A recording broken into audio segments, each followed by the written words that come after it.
Hello everyone, it is 7 months and 3 weeks post-op. For those of you who are new to my channel, I want to thank you for watching my videos and give you guys a short summary of what I've been dealing with as best as I can. In March of 2020, I underwent a controversial and rare surgery called pudendal nerve decompression surgery in Phoenix, Arizona with Dr. Michael Hibner, in which the pudendal nerve, the main nerve in the pelvis, was accessed and scar tissue was cleared due to the fact that I have had very long history of chronic pelvic pain, very neuropathic in nature, stinging, stabbing, and shooting on the left side of my pelvis. Also have neuropathic issues in my leg and lower left abdominal issues. On Friday, I underwent another diagnostic procedure. I had a venogram with intravascular ultrasound to check and see if I have vascular compression syndromes.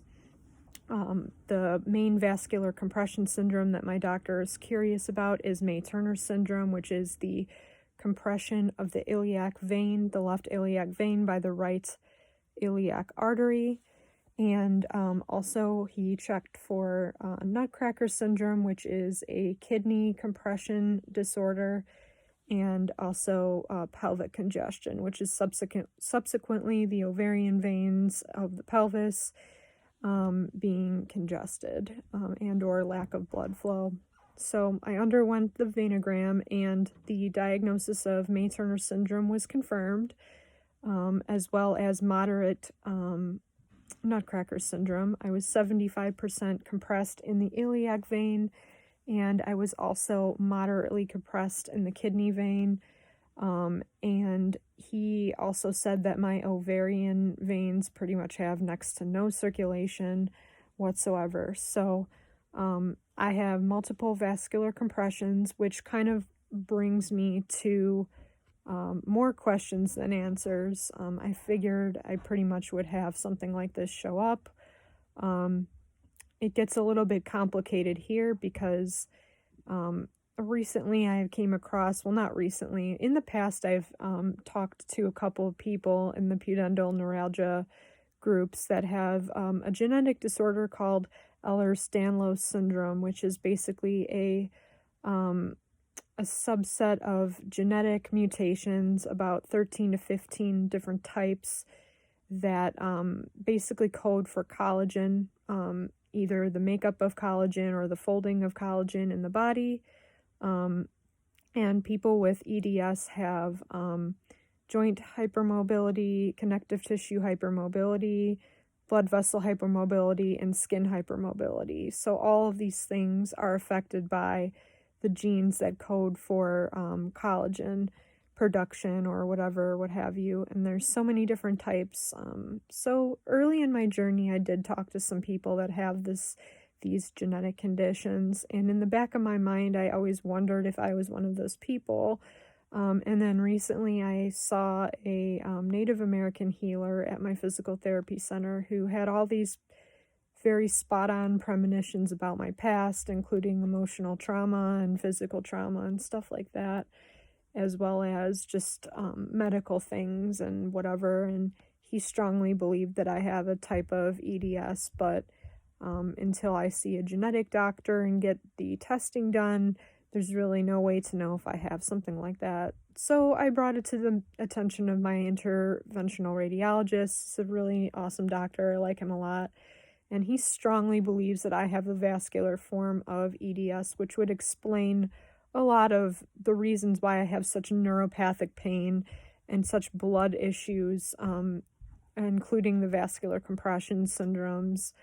And so now, in my next step of my journey, I'm going to figure out which type of EDS I have, because some of these forms of EDS can be quite life-threatening and quite serious, and others not so much so. So if I have the vascular type of EDS, I may have a shortened lifespan depending on which type I have.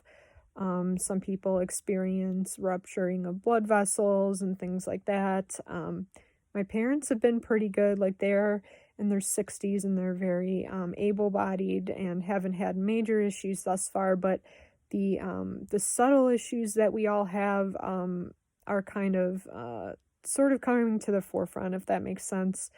And it kind of makes me think of like things I may have missed in the past and stuff like that. So that's my next adventure here with my health issues.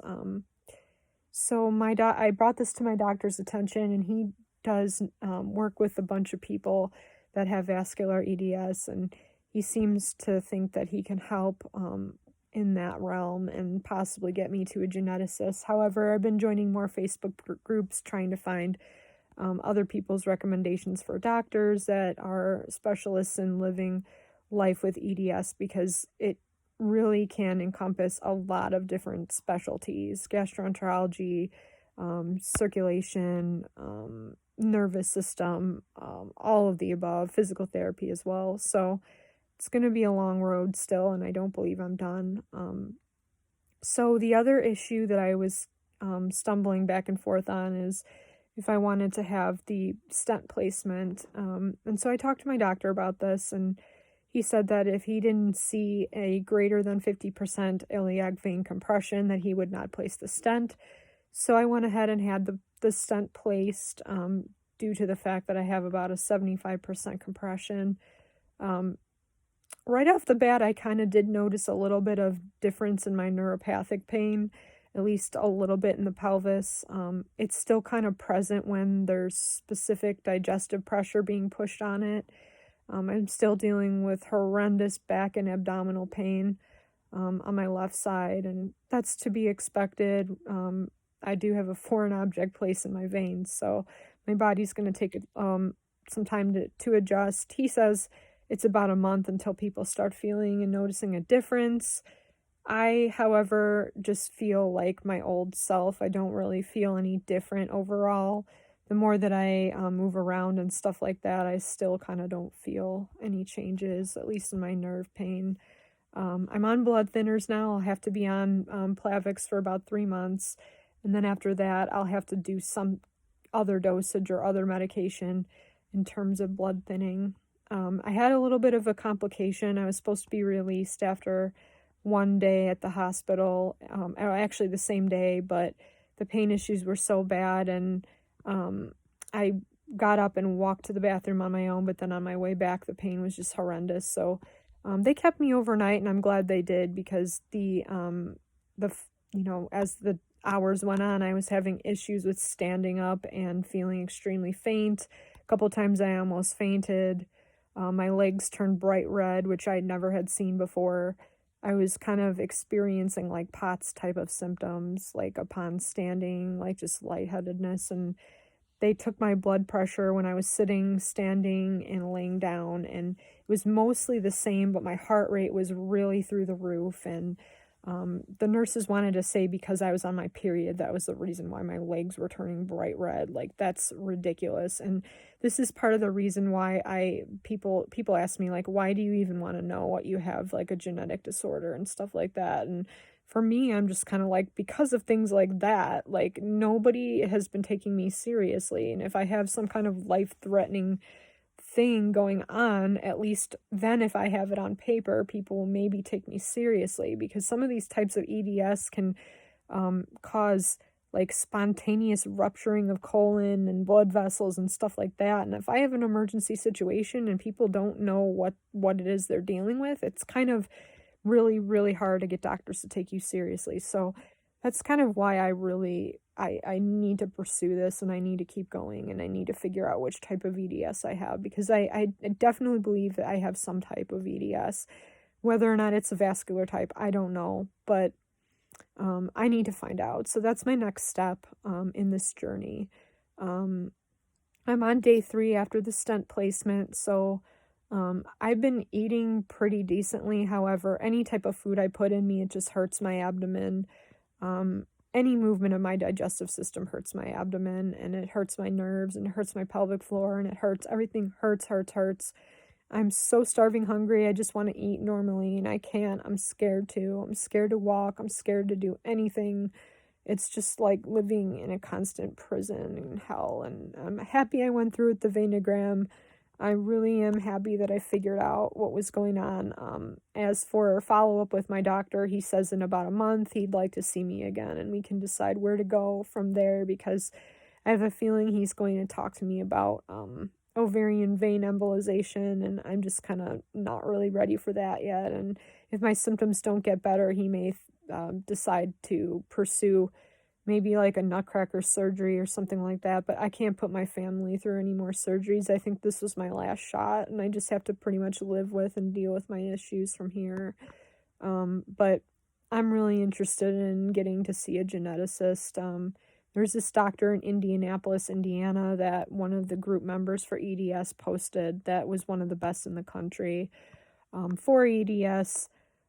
However, I don't know how long her wait list is and how, if she'll accept insurance or whatever. So, that's kind of where I'm stuck at.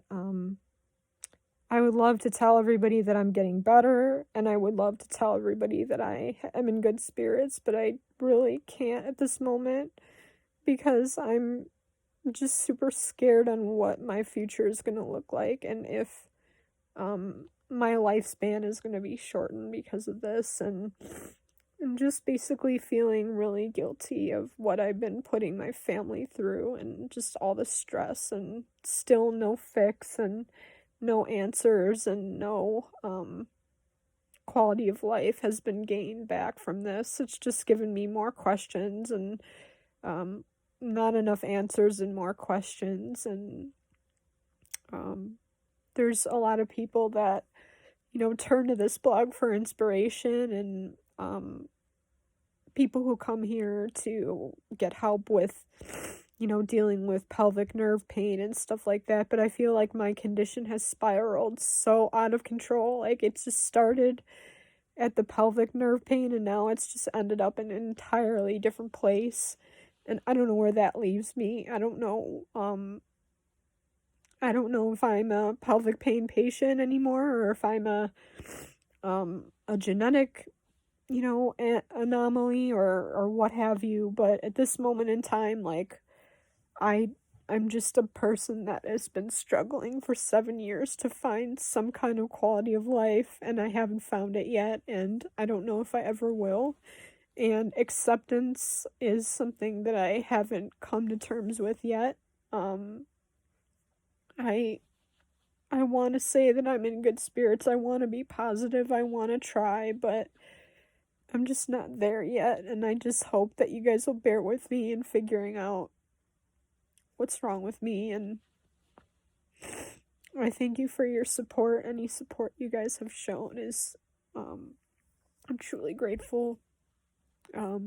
Any of the comments you've given and people asking how I'm doing and checking up on me is extremely, extremely appreciated. So there you have it. For now, I will check in with you guys next week, and hopefully by then I'll have another doctor's appointment to figure out where this journey takes me. Thanks for watching, and I'll see you guys next week.